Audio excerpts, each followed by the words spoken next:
nǹkan tó ń ṣẹlẹ̀ lọ́wọ́lọ́wọ́ àga wa gan expect àkàndéédé rí àwọn sunbet tán kó kòkó wá fún wa jẹ̀ dúpẹ́ lọ́wọ́ wọn pé inú wa dùn gan torí pé ó jẹ́ ìrànlọ́wọ́ fún wa àwa tá a ti retí pé a fẹ́ máa lọ wá kòkó tá a máa dùn àgbà tá a dẹ̀ rí wọn tán kó kòkó wá inú wa dẹ̀ dùn. Mọ igi kòkó yẹn jẹ́ igi kòkó tán ti ìtọ́jú kọjá tó jẹ́ pé láàárín oṣù 22 a mú èso jáde.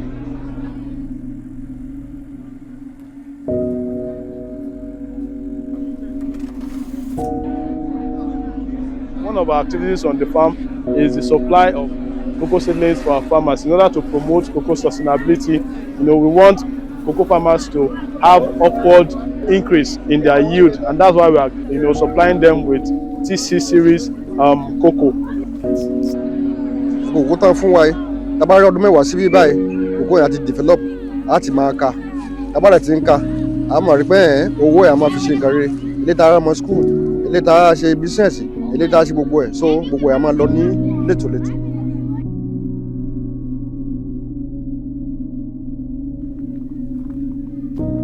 In 10 years' time, we have been producing like 3 tons.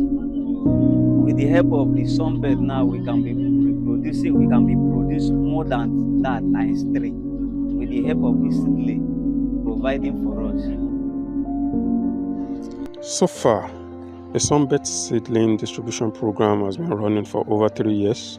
We have been able to reach over 10,000 farmers across Cross River, Ondo, Osun, and Ogun states. We have distributed over 190,000 hybrid cocoa seedlings and 50,000 shade trees.